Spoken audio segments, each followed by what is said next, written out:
we're not just coming on to impart wisdom to the people listening to the podcast. We are here to learn wisdom from the people who are interviewing us. How do you turn a farm into an empire? Desperation.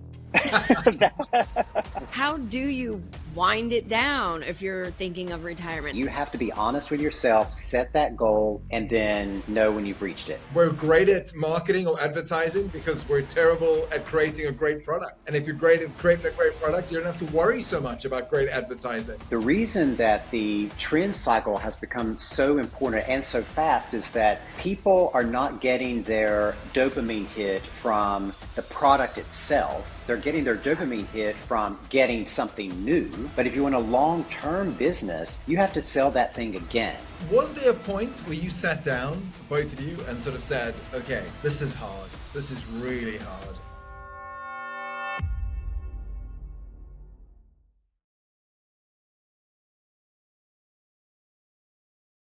All right. Today we're serving up a story of reinvention, resilience, and radical kindness with two incredible guests, Josh Kilmer Purcell and Dr. Brent Ridge. You may know them as the founders of Beekman 1802, the skincare and lifestyle brand that grew from a small goat farm in upstate New York into a global phenomenon. But their journey is anything but typical. Josh started his career in advertising, which is where we met, while moonlighting as a drag queen in New York City. He's also a New York Times bestselling author. His husband, Dr. Brent Ridge, is a specialist in longevity and aging, as well as the former VP of Healthy Living for Martha Stewart Living, Omni Media, who became a reality TV star. Together, they went from city life to farm life, from financial uncertainty to winning the amazing race, and from local artisans to leaders in the beauty industry, all while building a brand rooted in kindness and community. They've also recently partnered with Harvard Business Review Press on a new book that follows their entrepreneurial success story called Goat Wisdom. So how did a chance encounter with a herd of goats lead to a multi-million-dollar empire? And what life lessons have they learned along the way about reinvention, relationships, and the true meaning of living a rich life? Let's dig into their rich life recipe. Josh and Brent, welcome to the show. Well, hi, great to be here. This sounds like a good story. Isn't it? Wow. Had I known, I would have got dressed up for this. I didn't realize this is what we were having on today. I thought it was another magician. I was like, oh, well. Oh, my goodness. Jason, you want to take it away? I normally would, right? And I've got a million questions. But I feel like you should start this because you've got this great intro that's making everyone lean forward. Tell us, Alicia, my question to you, why should we all be massive fans? Why should this be an episode everyone right now should pay attention to? Because this story is unlike anything you've ever heard. And I am a testament to that because I've been to Sharon Springs where Josh and Brent had turned this town into a community of just, when you go there, you feel like your family. Josh took us on an entire tour of all the different things within the town. We got to spend time with the goats. It's just a story of true kindness and community. And I really love the brand, all their products. The products alone speak for themselves. The ingredients are all pure and natural. And I just think this story is unlike anything you've heard. And from there, they just turned it into an empire. How do you, turning a business from a farm into an empire? I don't know too many people who've done that. So that would lead us to the perfect starting question. How do you turn a farm into an empire? Desperation. That's true. We always desperation. Yes. And that truly is how we started. As Alicia said, we worked together in advertising for many years, and Brent and I were, a typical Manhattan couple, gay couple, and we had our careers, we were focused, and we've been together for 25 years now. And about 8 years into our relationship, we were just on a weekend trip going apple picking in upstate New York. And like most obnoxious Manhattanites, we, like we were bothering the local people and, like trying to look cool in our plaids. And we stumbled across this farm that was beautiful. It was for sale. We thought we'd buy it for a weekend place like so many, New Yorkers do. We bought it.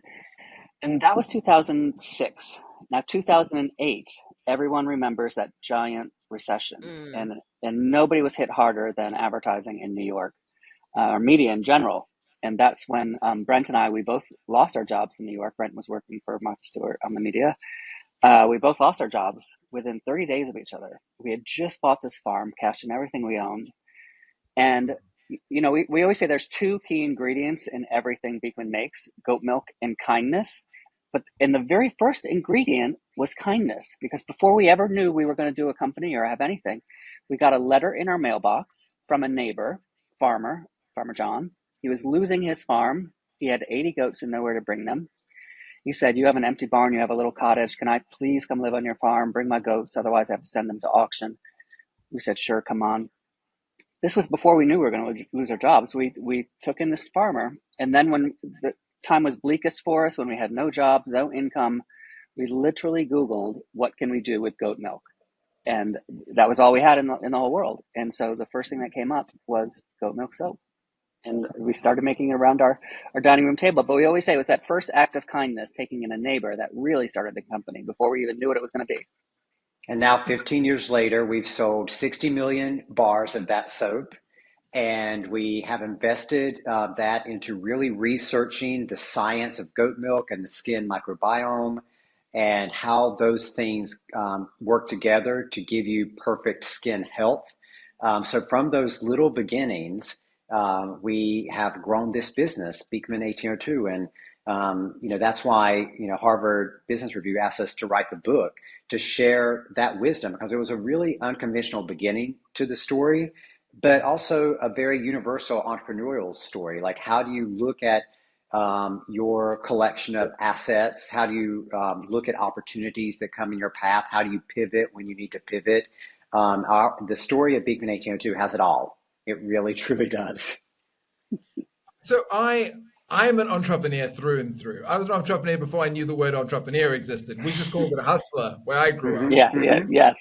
And one of the things all of us know is that desperation leads to innovation, right? When you have very little, you will find. My first company was called OPM, Other People's Money.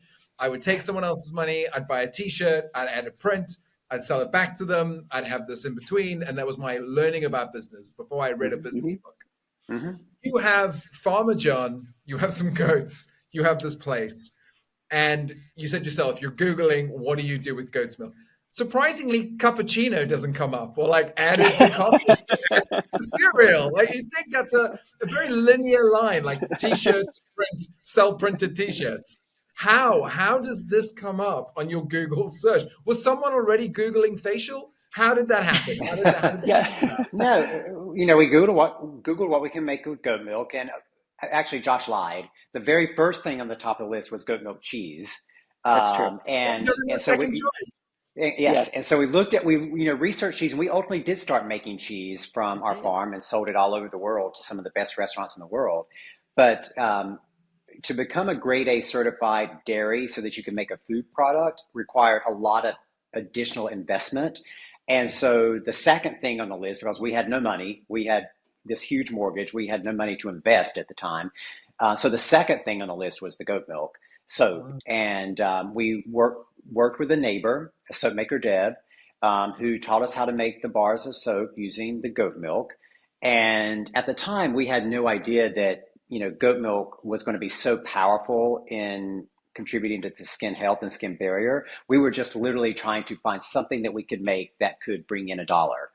But that philosophy of working with neighbor Deb, those first bars of soap that we were creating, we had people come over, our neighbors in our little community of Sharon Springs come over to help us wrap the bars of soap for our first big order. And they did it for free because, they knew how desperate we were. And so that ethos of, we can be successful by helping other people be successful, said Maker Dad. And then by virtue of helping them be successful, we become more successful. And this becomes this repeating cycle that becomes this bigger and bigger circle.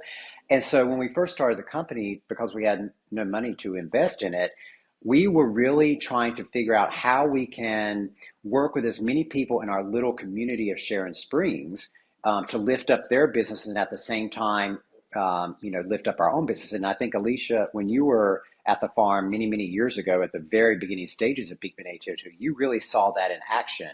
We were working with our local blacksmith and we were working with our local weavers and we were, anybody who could make something, we were trying to build a story around Beekman 1802 and the importance of community and Yeah. working together and how It's like, important that was. And yeah. Mhm. yeah, it's like the old fable, the stone soup. Like everybody brings an ingredient and throws in the pot of soup. Brent and I knew that the ingredient that we could bring to this little town of 547 people in tiny rural upstate New York, the ingredient we had was branding and media. Like that's what we knew. We didn't know how to farm. We didn't know how to make soap or make weave towels or any of the other things. So, but we could create a brand, and there were all these amazing craftspeople in Sharon Springs that could make beautiful things, but they didn't know how to market them or brand them. So that's how the company, really grew, was using all of our talents and including us making a brand out of it. And even though ultimately, we pivoted more into skin health, and so we weren't using the local artisans as much anymore, we still utilized the visibility that our company was gaining because we were working with big partners like Anthropologie and Bloomingdale's and ultimately QVC and Ulta.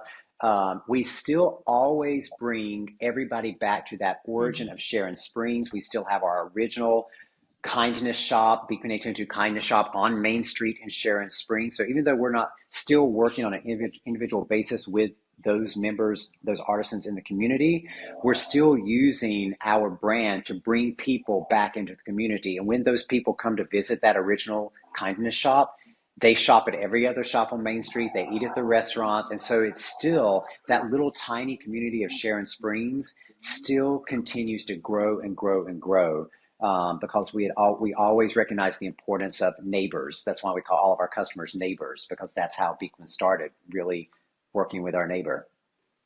That's amazing. Yeah. I mean, just being able to bring your expertise to them and take them, you basically are taking them along on the ride with you, sharing the wealth and bringing them that attention. And that's why this story is so powerful, because two people changed an entire town is how I see it. Yeah. And Well, we say especially it took a village. It took a village. It Yeah. wasn't just us. Like we were And great yeah. cheerleaders. And let me say that entire village changed us too. We were two New York City corporate guys. That's Alicia, and we thought we knew what business was, but corporate America is not necessarily the best business model for starting business. In fact, it's just not the best business model for starting business. So and that's part of why we wrote Goat Wisdom, because there were so many things we thought to be true about business, based on our corporate background, that just simply weren't true for our story. And so that's elaborate a little bit more on that. What are the three things that were not true that you thought were? Well, the first thing, that money isn't just there. Like when you're in corporate America, there's the actual idea. Well, Jason, you had your point. You bought a T-shirt, you printed on it, you made a little bit of money in the middle, and that's where it came from. In corporate America, funds just come from this random place, from your holding company or from stocks or from another IPO or another issue of shares. Like it's not real. And then, for us, we're like, we have to pay soap maker Deb. We have to buy grain for the goats. If we do not sell this bar of soap, we don't have money for that. So that was one of the things we learned very quickly, and I think is something entrepreneurs miss in this world of Shark Tank and quick capital raising and things. getting money doesn't mean having a good business, or like just getting investment doesn't mean having a good business. Start the business, prove your concept, make money, and making money will make more money, not asking for money. Right. I think that I was have one of the most valuable things. I have a saying about that. Whenever my friends are clapping some new entrepreneur that's raised a bunch of money, I say, "Do you clap when the chef buys ingredients? Yes, The I love table, that. then I'll clap. I'll clap all day long." And I Love don't that. say that as an angry bitch. Maybe I do. Every time people raise money, it upsets me a lot. But yeah, Yeah. it's the product. I think Naval Ravikant famously said, we're great at marketing or advertising because we're terrible at creating a great product. And if you're great at creating a great product, you don't have to worry so much about great advertising. And it seems like you had the whole Absolutely. package. Mm-hmm. Oh my gosh, Jason, I'm so interesting that you said that because I was just thinking the other day, everyone's talking about trend cycle, particularly with, TikTok and, Instagram and trend cycles and how do you keep up with the trend cycle. And the reason that the trend cycle has become so important and so fast is that people are not getting their dopamine hit from the product itself Yeah. because the product itself, the quality is not there. They're getting their dopamine hit from getting something new, and which is fine. You can have a perfectly good business built on just selling something new all the time. But if you want a long-term business, you have to sell that thing again. And that's the problem with the trend cycle.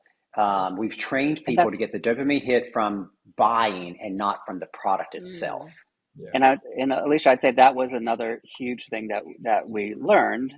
Coming from Mm-hmm. advertising, our whole focus for years and years and years with our clients was to get a customer to buy a thing. It was like a transaction. Like, we have a thing, you're a customer, you need it, get that transaction, and that's success, right? We, really focused on creating an ongoing relationship. I know that sounds trite because everybody talks about community, but when we started calling our customers neighbors, it was to break that cycle of a transaction. Like, give me money, I give you something, we're done until next time. When we started calling them neighbors, our team internally, as well as the customers themselves, felt like they belonged together. We have a neighbor services department. You don't just, if a customer complains about a product, it's like a neighbor. It's like borrowing your neighbor's tool and breaking it. You don't just return the tool; you return the tool with a plate of cookies. So you actually. Our team feels this deeper relationship with our customers, and in turn, our customers really feel like they were a part of our success too. I love that. I have to ask, as someone who's currently building a product and thinking about the power of community, when did you have those conversations? When did you decide, okay, instead of us being a transactional relationship of we have this thing and we need them to buy this thing and they need to keep buying this thing and that allows us to have other things, you go, no, this is about calling them a neighbor, which immediately changes our relationship with them completely. Did that Mm-hmm. happen right at the beginning? Is that something that evolved as your business evolved? It happened really very early on, again, because the company started from that original act of kindness, with Farmer John, and it started by us working with our neighbors in our community. So that kind of idea was there from the beginning. I don't know if we knew how powerful that was going to be when we started doing that. Again, it was out of desperation. Like, we had to rely on the kindness of strangers, who these people ultimately became neighbors. But I think our backgrounds, both of our personal backgrounds, led us to know that your success in life comes by how happy you can make your customer, right? And that's how we've really grown the company, by saying, okay, are we making, with this thing that we are making, are we bringing happiness into someone's life? Are we making their life better in some way? And so many times these days, and thank goodness we started Beekman 1802's 16 years ago, before Amazon was huge and before Temu and Shein and whatnot. There is such a disconnect between product and consumer happiness these days. Yeah. And the only way you can win is by offering a product so cheap that the customer doesn't care that they're unhappy. And that's just has never been our philosophy. We don't think that that's a philosophy for a good, sustainable business. That's being And proven out, right? You can't have a yeah, sustainable business that way. and to further your question, Jason, the we again, it was a desperation that made us sort of form this community or be community focused with our customers, because we didn't have money for marketing really. So in the early days, when we got a new account like Anthropology, we would go to our neighbors, our customers, and make a huge announcement and be like, guys, we just got an Anthropology, we're so excited. We're also worried because if it doesn't sell there, if we don't start moving thing velocity, they're going to kick us out. They Our neighbors would go and clear out the shelves, and rather than buy directly from our websitters, I mean, they would go do that, and that made them feel good because they were doing, they were helping us, we were helping them, and that's for us was great because it's very hard to go from a very small, dining room table company to a huge company being sold in Target and Ulta, and without being seen as sellouts. But our customers literally helped us every step of the way, and they are just as proud of the brand as we are.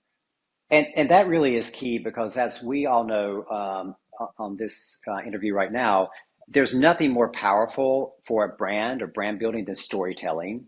Mhm. And, the classic structure of the story, the hero's journey.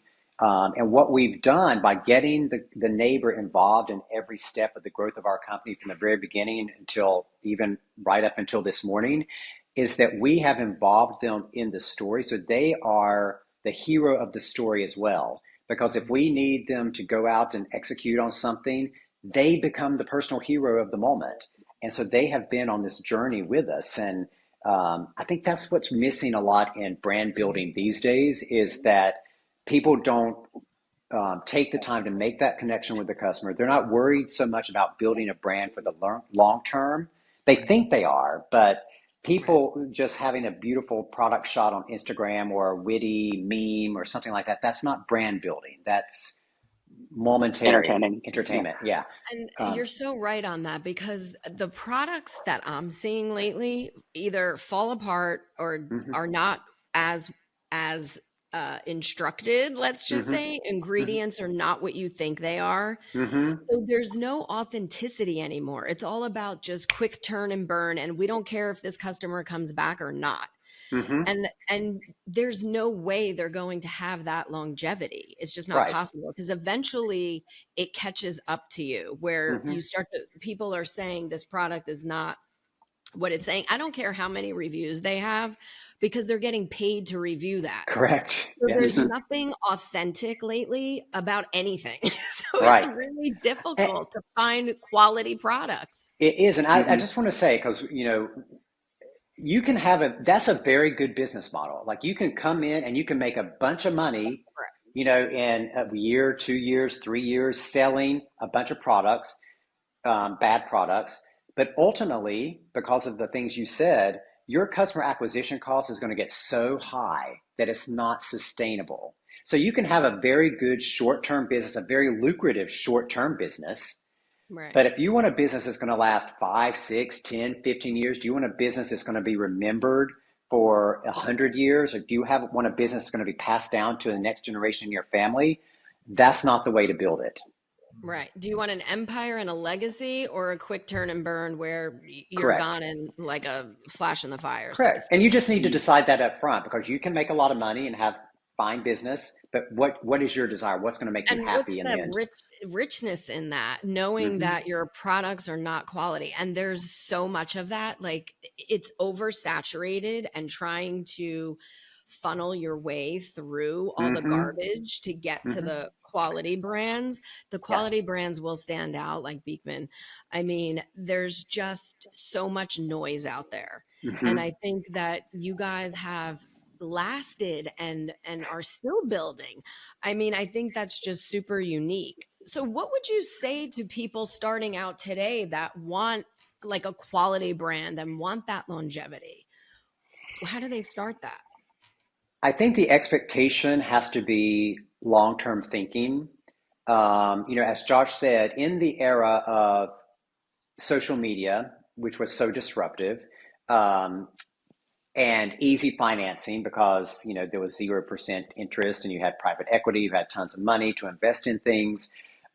People's thinking became very, very short term. It was how quickly can I scale and get customers, regardless of whether I was profitable or not? How quickly can I grow and then sell the company, for a great multiple? Or if you were a company, an existing company, you're really only thinking quarter to quarter, particularly if you already had investment, like how much can I show growth in this quarter? Because everyone's time frames became so short during this kind of social media era. And I think entrepreneurs starting now really need to think about more long term. Because yes, when we were in this unique period, no one knew how that period was going to play out. So that was the model during that period, And but it's not the model now. So no, don't think that, just because you're watching reruns of Shark Tank, yeah, that's the model that's going to work now, because it's and not going to work now. that's the key.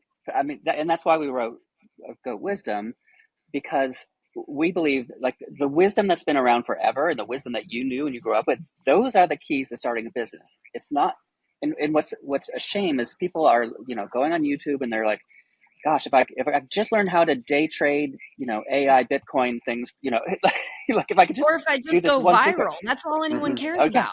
yes, they're like, so we wrote this book to say, tune out that noise. There are valuable, contemporary tools that we all should know and learn, but tune out that there's some secret new path to building a business. There's not.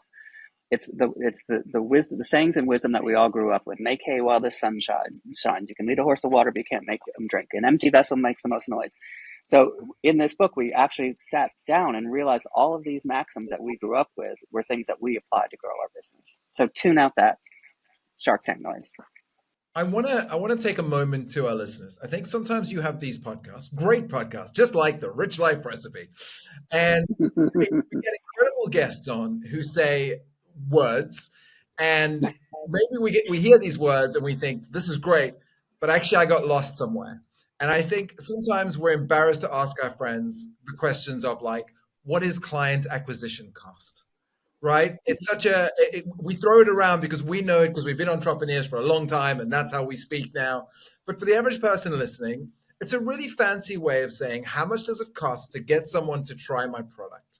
It's the first time you spend money to get someone to go and try your product. And then hopefully your product's so good, you never have to spend money again to get them to keep coming back to buy the product again and again and again and again. And that's, again, the importance of a great product. So I think in this show, we're going to try our best to, yes, we're going to get great guests on and explain ideas, but we'll also take the time to break down these words in ideas and maxims that you can understand and you can use yourself. And I think the other thing that's going to come up from this show, I can tell you right now, because I know what our audience is like, our rich rollers out there, is going to be like, it's easy to say, think long-term when you've got money, but it's really hard when you've got no money, because you need to first make some money to have oxygen to then allow you to sit down and plan and build brand. What would you say to that, Dr. Brand? Okay, yes. But we, even in those days when we had no money, we had long-term thinking. And you can have long-term thinking, you can have your goal, but you have to have little steps on the way and little wins along the way. So, when we first started the company, our company was not to have an empire that sold products around the world. Our first goal was, how are we going to pay off the mortgage on the farm? And so, we didn't set out to say, okay, we want to flip this company for, $400 million. We said, we want to pay off the mortgage on the farm. And then once we paid off the mortgage on the farm, we're like, oh, okay, how can we get Josh to work on the company full time? So that was our next little goal. Well, and and I think that's actually an interesting point too, is we all believe that entrepreneurs, like you start a business and then, people always say, oh, you were an overnight success, like you became this thing. Right. Well, part of that, like how do you start is have a plan B. That long-term thinking is have a plan B. Don't I don't know. We just don't believe in this, like, every entrepreneur has to be an ultimate risk taker and, risk it all. And, and Right. we just didn't believe that. So burn the bridge, burn the, have some calculated Yes. risk. And that's actually how Alicia and I met. Like after we lost our jobs and started making the soap in the dining room table, I went back into the city and took work, any work I could find, for another 5 years while Brent was building the business. So that was our long-term thinking, plan B, if that makes sense. Is that the American anthem playing in the background? I know. Yes, I'm going to. Yes. So you guys have had multiple career lives: advertising, writing, medicine, farming, business. So talk about reinventing yourselves. And also I want to mention winning the Amazing Race. So there was a lot going on over these years.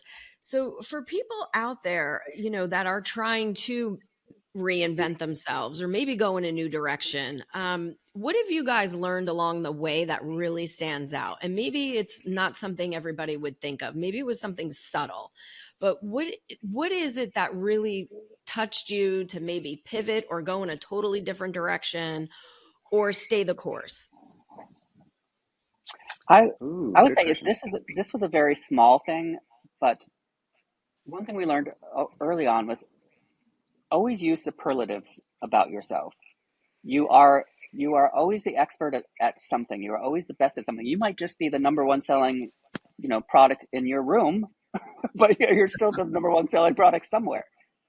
So one of those things we learned early on was to really position ourselves as successful, and whatever successes we were having at the time, and that's what helped us step up, because it would get noticed. That's how we eventually, got on the Amazing Race and won the Amazing Race. Was we started getting noticed for things, and that's one of the ways to get noticed, is just position yourself as experts or superlative in everything you do.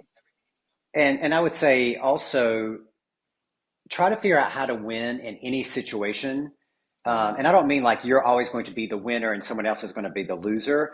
I'm saying, how can you turn any opportunity into a win? It may not turn out to be the win that you thought when you went into the opportunity, but you can still turn any opportunity into a win. And talking about the Amazing Race made me think of this story.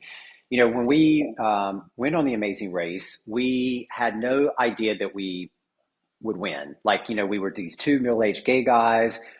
We're never going to win on the strength challenges or the endurance challenges or anything like that. They never win. It's always the all-American team that wins, right? Not the middle-aged gay guys. And so we went into the Amazing Race thinking, okay, if we can only make it halfway through, we will have maximized the exposure for our brand and our backstory, because no one's going to join a season of a reality show halfway through, right? And so we're like, let's just make it halfway through. And so in every step of that first half, we were always thinking, okay, how can I maximize the exposure so that it's a win? Even if we don't win the $1 million, how is this a win?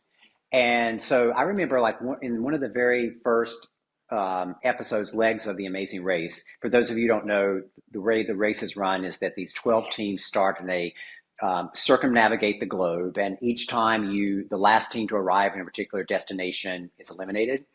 And so there was this one episode where I believe it was in Indonesia, very third world situation, and I think at the point we thought we were going to be eliminated. We thought, okay, all the other teams have finished before us, we're going to be eliminated.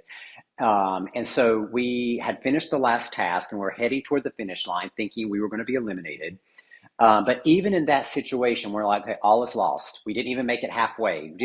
Forget the $1 million. We didn't even make it halfway.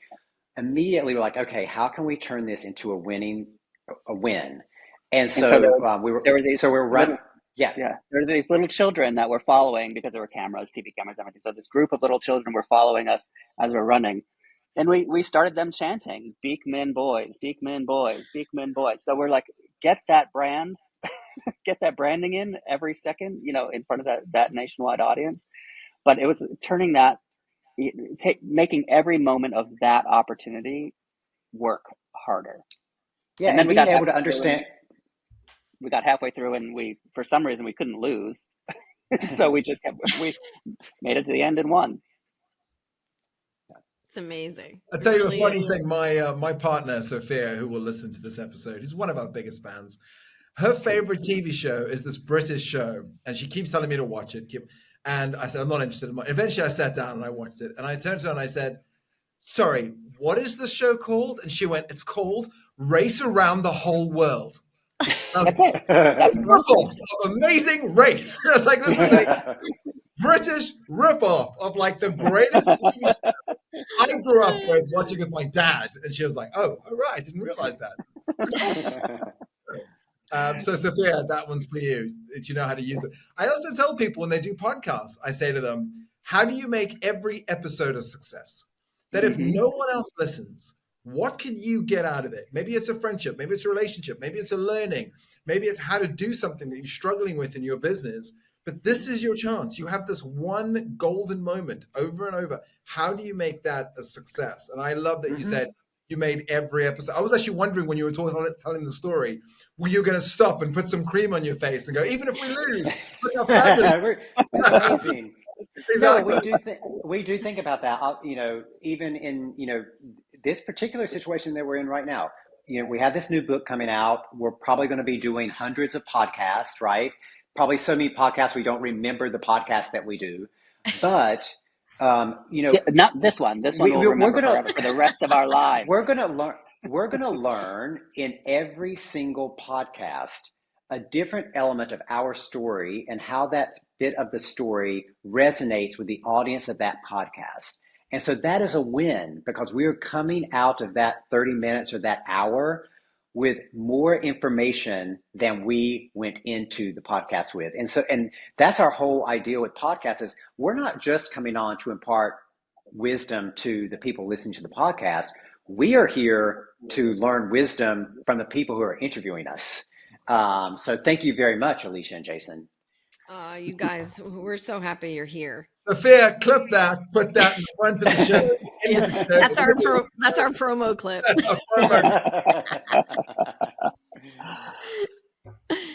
I think the other thing to mention here is that you guys have been married for how many years? 25. Well, we were married in 13 was when that was the first we could get married, but we've been together for 25 years. 25 together. So talk about building a business is hard enough. Doing it with your partner day in and day out is just, to me, another level of massive success to be able to do that and not kill each other. Yeah, the next book is called Goat Wisdom for Relationships.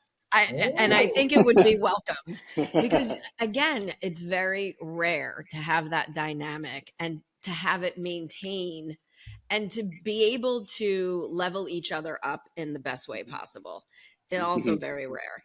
So if you could share some rich recipe ingredients on how you managed to motivate each other, hold each other accountable, keep lifting each other up and motivating each other. Getting up every day to run a business is not easy. And I know Jason has been doing it since he's probably 5. And, my business is 10 years old. And I think it's something like 1% of businesses survive 10 years. It's like a massive minimal number. So you guys have achieved all of that. So I'm curious, how do you stay motivated and how do you help each other continue to level each other up and stay positive? Well, I would again say desperation is a key ingredient. And I think, everybody tends to romanticize relationships, right? Like you've been together 25 years, 50 years, like what's the secret to your success? And quite honestly, the first, 3 to 5 years of our business when we were so stressed out, we had no money, we were juggling everything. It was awful. And I would tell you, and Brent, you can agree to disagree, but if we had the option, we probably would have at least separated at that point. We were so angry with each other. We weren't enjoying anything we were doing. But because all we had in the world was this business that focused around the two of us in our lives on this farm, we couldn't separate if we wanted to. And we still remember the day we were sitting in our car in our driveway. They were doing a tour of the farm. So there were, 50 people or so were like touring around the farm. We're sitting in the car screaming at each other. I don't remember what it was about. But but having to look like we were happy because there were people watching. Yeah. So there was that desperation.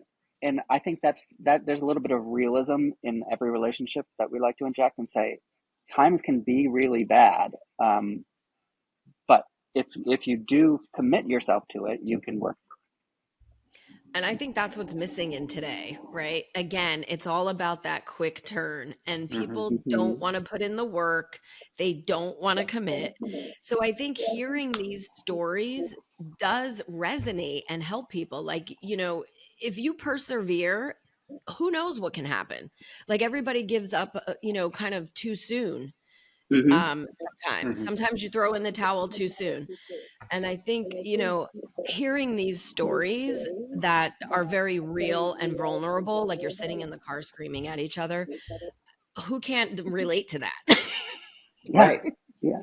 I mean, every couple, whether you have a business or not, every couple has that moment. Yeah. And people do that. They say, like, oh, we're going to stay together for the kids, or we only got one income.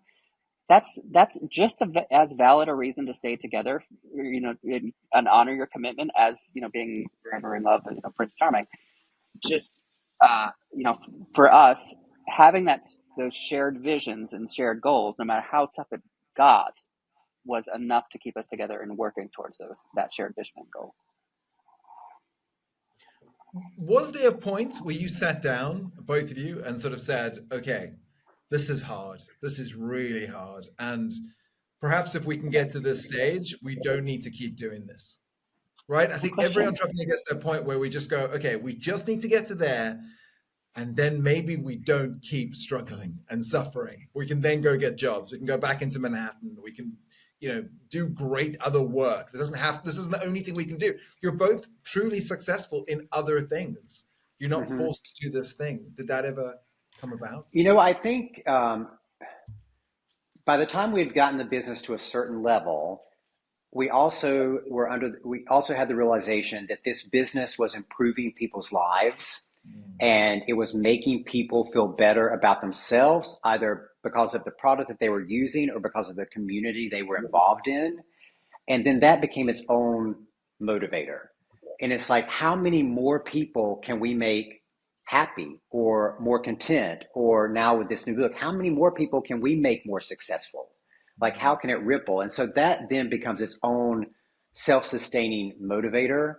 And I think we just had to get past that point. But, going back to the beginning of this conversation and just speaking to entrepreneurs in general, I think, and a lot of entrepreneurs don't take this step. You have to think from the beginning, what truly is going to make you happy? And I think for so long, people thought, well, it's just financial success that's going to make me happy. Or particularly in the, the social media age, if I just have this modicum of fame, it's going to make me happy. Or I've had this many followers, it's going to make me happy. But you really have to understand, and all of those things might be the thing that makes you happy. I'm not saying, people are different, but you really have to be honest with yourself. What is going to make you happy, and focus your efforts on obtaining that. And don't let what someone else's definition of what's going to make them happy be your definition of what's going to make you happy, because it's almost never the same. And that's the critical step that most entrepreneurs don't think at the beginning. They're trying to copy other entrepreneurs or copy other businesses. Right. That is the whole point of the show, right? We believe there's a rich life recipe, and the recipe is unique to you. You can't copy someone else's recipe. I was on a call with Gary V, name drop. And love him. He's great. So lovely. And I had an idea of who he was based on his social media. And we were on a Zoom call, and got to my question, and I sort of said, I don't want to be known. I'd rather be well known than known well. I'd rather a handful of people know a whole bunch about me, my surname, where I come from, what I've done, than millions of people know a little bit about me. And I've never had that vanity points, like how many views or how many downloads, paid my rent or allowed me to pay for my family to get good teeth. Like that's not important. That's not my rich life recipe. And Alicia had a real problem with this name. And I'm the exact opposite. Exactly. And I'm like, you've got to find out what it is to you. What is a rich life to you? I think So many people Yes. get stuck on this idea of it is money, it is my car, it is how many followers I have. And I think if you actually stop in the beginning before all the hedonic treadmill of chasing Hmm. after the thing that you think is going to solve all your problems, you work out, what does a rich life recipe look like? Is it 25 Yes. years loving someone? Is it working Hmm. towards, is it making everyone your neighbor? Is it fixing a problem, like feeling confident because your skin's bad and you just need something to make you feel better about yourself? Like, what is it? And then you can work towards that. Then you've got a Hmm. North Star. Then you've got your start with why and all these other incredible things. That's And right. I And think an additional part of that recipe is knowing when you have enough. That's Mm. that's something that we're exploring now. We're reaching an age where people start thinking about retirement. How am I going to stop this? How am I going to Yeah. end this in a way that's rich for us? Um, and that's something too, because as the American culture is just keep striving, keep striving. What's Hmm. your next chapter? What do you, we see all the time on LinkedIn? Our colleagues, Alicia, are starting to retire, and everyone comments. There's like, "Oh, I can't wait for the next chapter. See what you do next." I'm like, well, maybe they just want to no, retire. I you finished. I know? did it.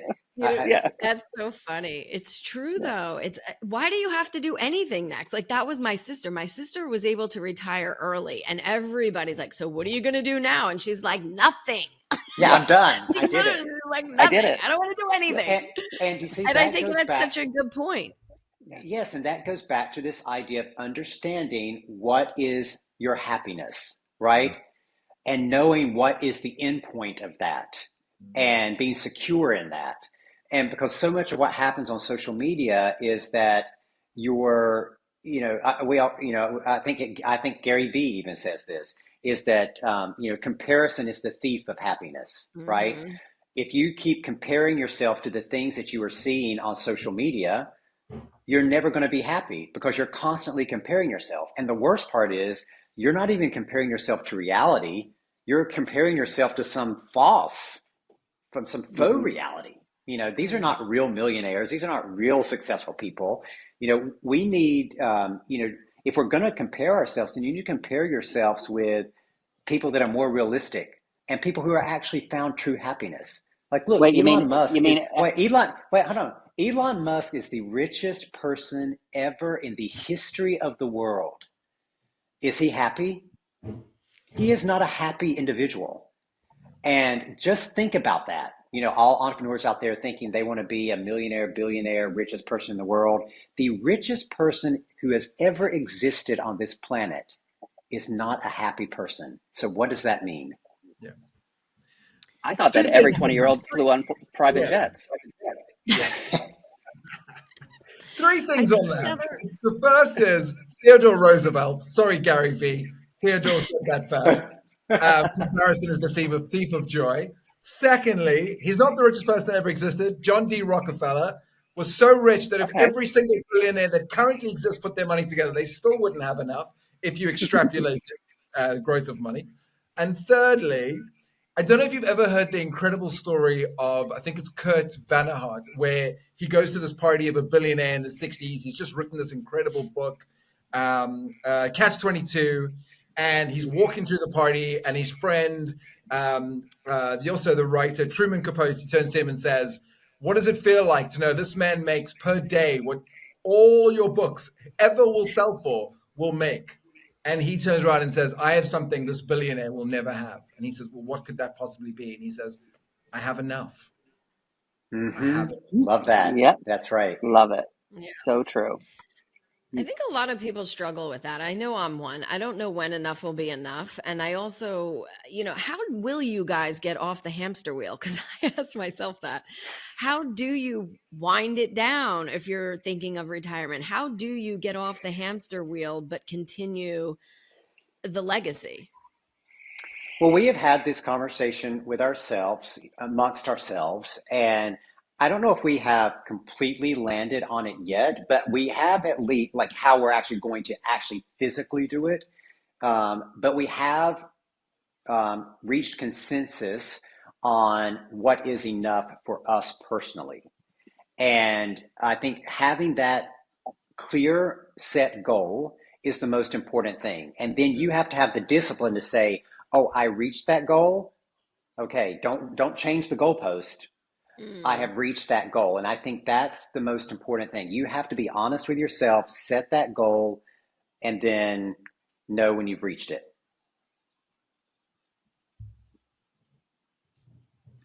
I And I agree. think that's another thing, right? Sorry, Josh, No, apologies. I was going to say I agree, and I think Brent and I actually did have that discussion, and we kind of realized that we already did hit our goal. And so that did turn us into the corner of like, okay, now how do we not disappear, but how do we pull back from life a little bit? And so that raised the question. But until you realize that we have what we wanted, I don't think you don't turn that corner ever. Mm-hmm. Mm-hmm. That's awesome. I'm so happy for you guys. I mean, it's like, as an entrepreneur, you never really take that deep breath and you're like, done. It Mm-hmm. never Mm-hmm. happens. So the fact that hopefully soon you'll be able to do that. Well, it's so funny that you say that, and because we are grappling with this ourselves at this point. When we first started writing Goat Wisdom, for me, in my mind, I'm okay, this is it. This is the culmination. I've had a successful business. I've made all the money I'm ever going to need to spend in my life to be comfortable. The last step is just to write it all down and have it part of the historical record, and I am done. Well, then, of course, as soon as this book is done, and the people at Harvard are reading it, and the people reading it, like, oh my gosh, this is an amazing platform. You could like build this whole thing into a thing. And I'm like, oh, Yeah, should I do that? No, I am no, Right. not. I am not signing up for this. I yeah, am not Right. signing up for this. I have reached the goal. I'm not changing the goalpost. This That's is it. this is it. I Yeah, love that. Don't change Yeah, the goalposts. It's yeah. like, you ran the race hard, and now Yeah, you can start to do the valet jog. yeah, yeah. perfect. Well, thank you guys so much. This has just been amazing. I have to Thank you ask. for having us. Obviously, we're going to buy the book, and we'll give out anyone that listens to the show, and you give us 5 stars, and you press the subscribe button, and you write one word or one line of what you took away the most from this Ooh. episode. We will send you a copy of the book. We'll buy we'll buy a bunch of books, whatever the number is. I think it's 35 on Amazon is the most amount of books you can buy. We'll buy that, and we'll send it out to every single person that we read out, and we'll read it aloud on an episode to come for the thing. But the I question. love that idea.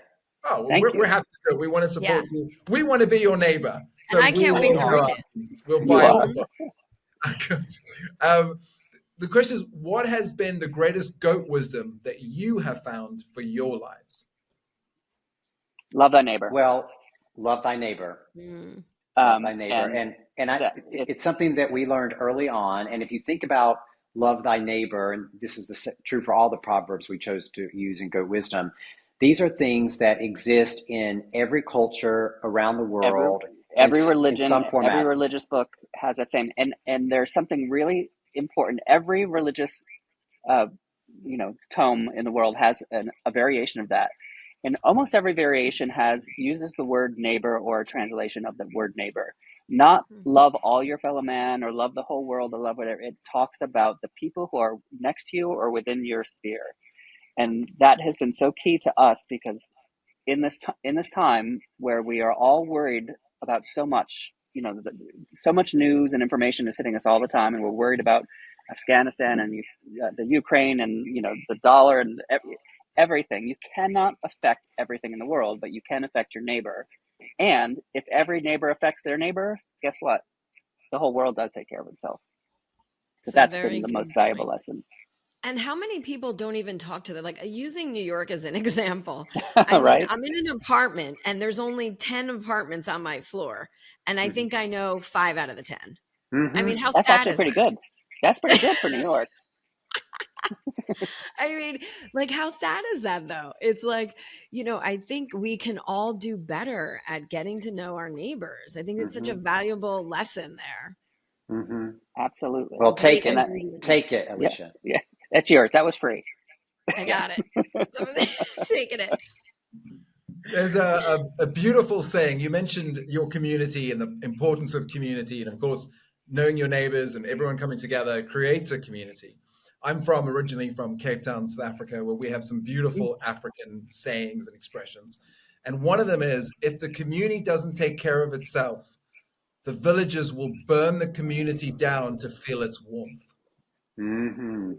Yes. Wow. Yes. I think that's very Yes. powerful. And it's a reminder that, yes, you have to do good. And not just because it is the right thing to do, but because the opposite of doing good is doing bad. Even if that means ignoring someone, not giving them their attention, their light, their life, their purpose, their opportunity to be part of the community. Well, you know what we would say, Jason? That's goat wisdom. Another great clip. Sophia, clip that up. Put that in the chat. That's 2 for 2. Thank you. I love that. And is it called goat wisdom because of the goats and because GOAT stands for the greatest of all time? Correct. And so that was the idea. Like, I'm a fanatic reader of business books. Love them all. Love them all. And as you'll know, Jason, as you read them, you're like, haven't I heard this exact same thing before? Yeah. And then, I also love like business psychology and reading psychology. And I'm like, this study that just came out, didn't that just prove something that we really already knew? And so that was the whole idea behind GOAT wisdom, greatest of all time wisdom, is all of that is out there. We just don't pay attention to it. And in this world where we are bombarded by information from every single angle, millions of bits, billions of bits of information every day, how do we take a moment to translate the important bits of information for our lives, for our individual lives, into wisdom? And that's what GOAT wisdom is about. Like, hey, you're going to read this chapter, and right at the end of this chapter, we're going to tell you how to take this information that we just laid down on you and turn it into wisdom. And then that is going to make your business greater. Love that. We can't say anything that can end on a stronger note than Dr. Brent Ridge just dropped on us like sacrificial goat on a chamber in a village. So, Alicia, I'll allow you to take it out because you were kind enough to bring us 2 incredible guests for today's episode. Thank you, Jason. I just want to say thank you both for being here today. It means a lot, and I can't wait to visit you guys again. And I'm so happy of your success. And everyone out there, get a copy of GOAT Wisdom as soon as it drops, because I am quite sure it's filled with invaluable insight, and I can't wait to read it. Thank you, Alicia. It's baby goat season, so you better come up soon. I know. I want to see the baby goats. Thank you both. If you love this episode, make sure to subscribe so you never miss your weekly fix. New episodes are released every Wednesday. And if you think this podcast could help someone in your life build their own rich life recipe, please make sure to share this with them too. Hey, you. Yes, you. I'd like to invite you to something brand new. Something we're calling One Person Empires. Who am I? Jason Scott. You just saw me a couple of seconds ago in their podcast, where we were telling you about a rich life, where we bring you guests to explain how to have a rich life.